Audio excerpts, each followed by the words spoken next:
Hello दोस्तों, मैं सुनाने जा रही हूँ हकीकत को बयां करती हुई कहानी माई devil husband season 1।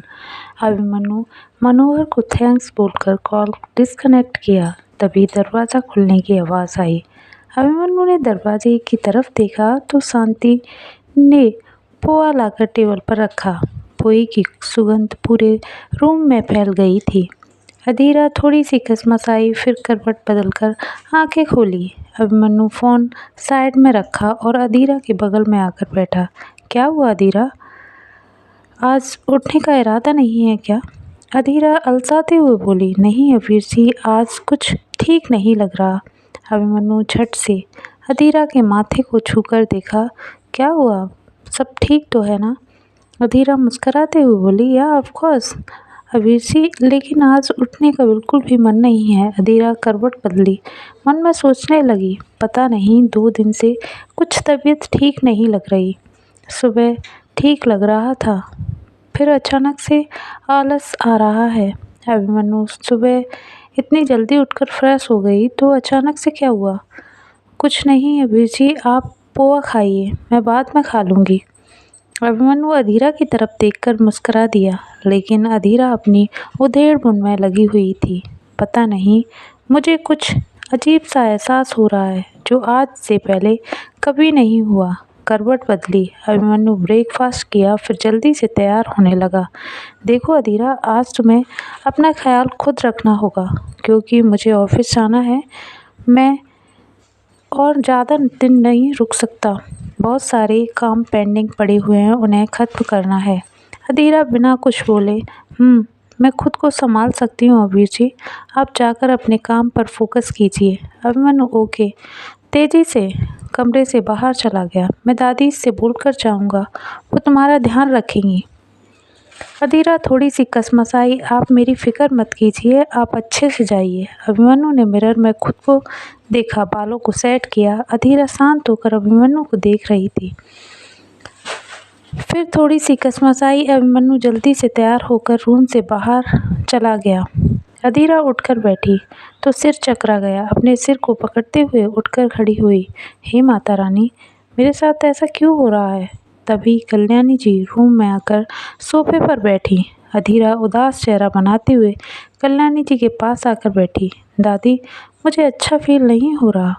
Kalyani ji मुस्कुराते हुए बोली, हमारे चौधरी हाउस में 24 साल बाद नन्हे अभी की किलकारियाँ गूंजने वाली हैं। अधीरा अपनी नजरें झुकाते हुए बोली, क्या दादी, आप मेरी टांग खिंचाई कर रही हैं? कल्याणी जी, नहीं अधीरा, तुम्हारे हाव भाव देखकर मुझे ऐसा महसूस हो रहा है। चलो आओ मेरे साथ। अधीरा कल्याणी जी के साथ रूम से बाहर खुली हवा में आई तो कुछ अच्छा फील हुआ, लेकिन अधीरा का सिर अभी भी चकरा रहा था। शांति मुस्कुराते हुए बोली, मैम साहब, आपके लिए ब्रेकफास्ट लगा दूं?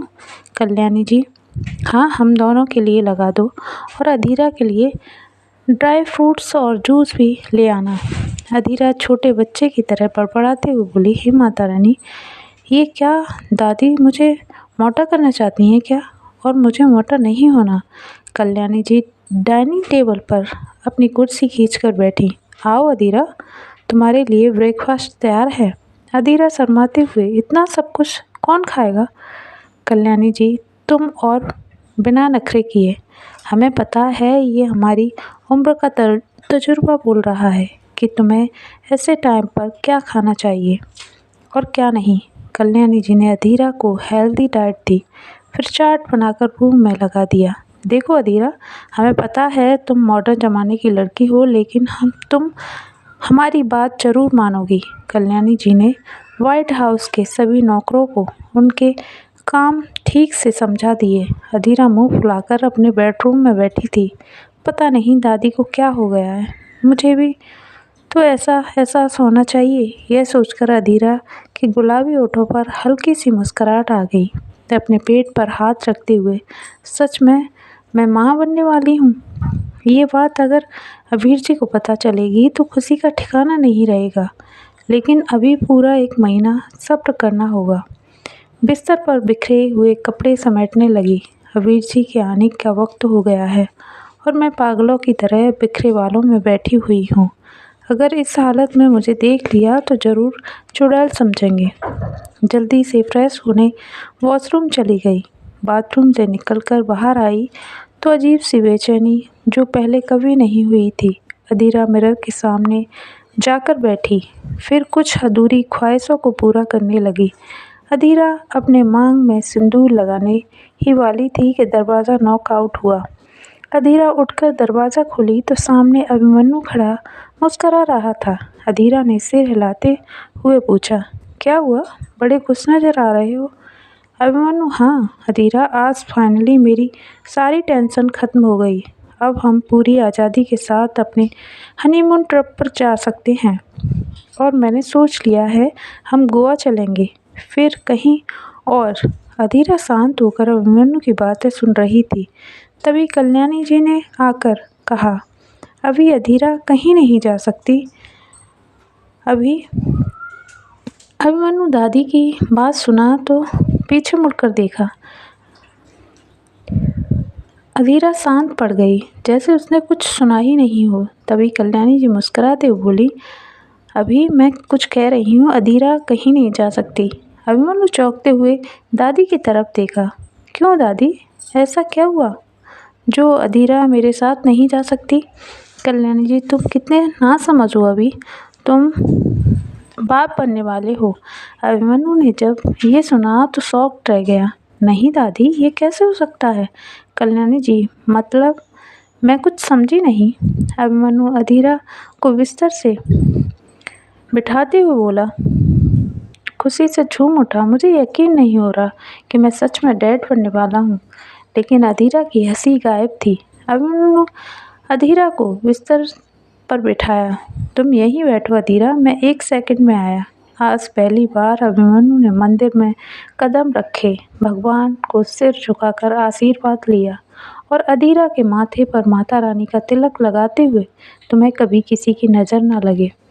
अधीरा ये सब सुनकर शॉक्ड थी। ये सब क्या हो रहा है? दादी बिना डॉक्टर के चेकअप किए कैसे बोल सकती हैं कि मैं प्रेग्नेंट हूँ? हे माता रानी, अब सब आपके हाथों में है, प्लीज़ मेरी रक्षा कीजिए।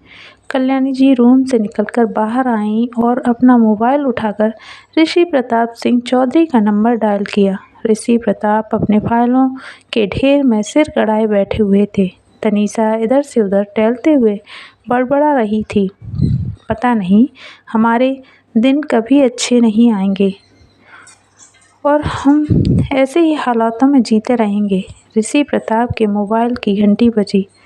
ऋषि प्रताप ने फाइलों का ढेर साइड करते हुए मोबाइल की स्क्रीन पर नज़र डाली तो आंखों में चमक आ गई। अरे वाह, आज तो माँ का कॉल। फटाफट कॉल रिसीव किया। हेलो माँ, कल्याणी जी खुश होते हुए बोली। हाँ बेटा, कैसे हो तुम? ऋषि प्रताप ने थोड़ी नाराज़गी जताते हुए कहा। हाँ ठीक तो हूँ मैं, आपको तो हमारे साथ रहना ही अच्छा नहीं लगता। कल्याणी जी, ऐसा कुछ नहीं है बेटा, तुम्हें हमारी याद तक नहीं आती। यहाँ हम सच में बहुत खुश हैं और अब खुश होने की तुम्हारी बारी है। ऋषि प्रताप थोड़ा सा चौंकते हुए बोले, ऐसा भी क्या हो गया माँ? कल्याणी जी, तुम दादा जी बनने वाले हो। ऋषि प्रताप का दिल खुशी से भर गया। वो एक पल के लिए सब कुछ भूल गए, जैसे कि कभी कुछ हुआ ही न हो। लेकिन तनीषा ने आकर सारी खुशियाँ पर पानी फेर दिया। तनीषा गोइंका भटकते हुए बोली, किससे इतनी मुस्कुरा कर बातें कर रहे हो? और मैं भी तो सुनूं। ऋषि प्रताप के चेहरे पर आई खुशी क्षण भर में भंगुर हो गई। तनीषा की तरफ छूटी मुस्कुराहट देते हुए, कुछ नहीं तनु, माँ का कॉल है और वे व्हाइट हाउस में अभी के साथ बहुत खुश हैं, बस यही बता रही हैं माँ, और कुछ नहीं। तनीषा, हाँ हाँ खुश तो होंगी, हम आपकी माँ को कांटे चुभोते हैं। कल्याणी जी तनीषा की बातें सुनकर हंसने लगी। रहने दो ऋषि, तुम अपनी बीवी के गुलाम बन चुके हो और हमेशा बने रहोगे। तो मेरी एक सलाह है कि तुम तनीषा को अधीरा के बारे में कुछ न बताओ तो बेहतर होगा, क्योंकि तुम्हारी पत्नी अभी को कभी खुश नहीं देख सकती। ऋषि बिना कुछ बोले आप बिल्कुल ठीक कह रही हैं। चलो मुझे थोड़ा सा काम है माँ, मैं बाद में फ़ोन करता हूँ। करते हुए कनेक्ट कर दिया। तनीषा जलकर भस्म हुई जा रही थी।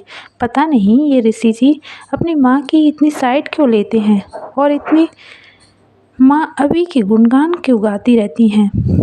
कभी थकती नहीं।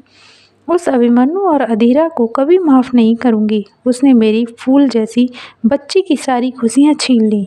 अपने आप को बड़ा महान समझता है वो अभिमन्यु, लेकिन भगवान के पास जाकर सबको जवाब देना पड़ता है। ऋषि प्रताप तनीषा के चेहरे के हाव भाव पढ़ते हुए कुर्सी से उठकर खड़े हुए। ओके तनु, मुझे ऑफिस के लिए लेट हो रहा है तो मैं निकलता हूँ। और हाँ, सिंघानिया फैमिली से इनविटेशन आया है, शायद किसी बर्थडे पार्टी का। अगर मुझे आने में लेट हो जाए तो तुम ड्राइवर को लेकर चली जाना प्लीज़ तनीषा। अपने ख्यालों से बाहर आई तो तेज़ आवाज़ में बोली, ठीक है चली जाऊंगी। वैसे भी आजकल आप अपने आप को इतना बिजी ही रखते हैं। मैं कैसी हूँ कैसी नहीं आपको कोई भी फ़र्क नहीं पड़ता। ऋषि प्रताप ने फाइलों को इकट्ठा किया। ओ प्लीज़ तनु, सुबह सुबह मूड ऑफ मत करो। तुम्हें तो घर रहकर टीवी देखना, मोबाइल चलाना और ज़्यादा से ज़्यादा अपने फ्रेंड्स के साथ क्लब और किट्टी पार्टी ज्वाइन करना। तब नहीं सोचती कि मैं तुम्हारे लाइफ का हिस्सा हूँ। खैर छोड़ो ये सब, फ़िलहाल मुझे अपने काम पर फोकस करने दो। कभी कभी तुम्हारी किचकिच से तंग आ जाता हूँ और बेमतलब की बातें करती हो तुम। सुबह सुबह अच्छी बातों से मूड ठीक रहता है, लेकिन तुम्हारा दिमाग पता नहीं कहाँ चलता है। क्यों सबके पीछे पड़ी रहती हो? तुम अपनी दुनिया में खुश नहीं रह सकती क्या? तनीषा ऋषि प्रताप के बदले व्यवहार को देखकर शॉक्ड थी। जो इंसान हर वक्त तनु के गुणगान गाता है वो अचानक से इतना रूड कैसे हो सकता है? जरूर ये सब कुछ उस बुढ़िया का किया धरा है। उनका मकसद यही है, हमारी खुशहाल जिंदगी को खराब करना। लेकिन मैं ऐसा हरगिज़ नहीं होने दूंगी। तभी दरवाजे की घंटी बजी। आखिर दरवाजे पर कौन था, जानने के लिए सुनते रहिए अगले पार्ट में। ये पार्ट कैसा लगा प्लीज़ लाइक कीजिए, कमेंट कीजिए, चैनल को सब्सक्राइब कीजिए। धन्यवाद।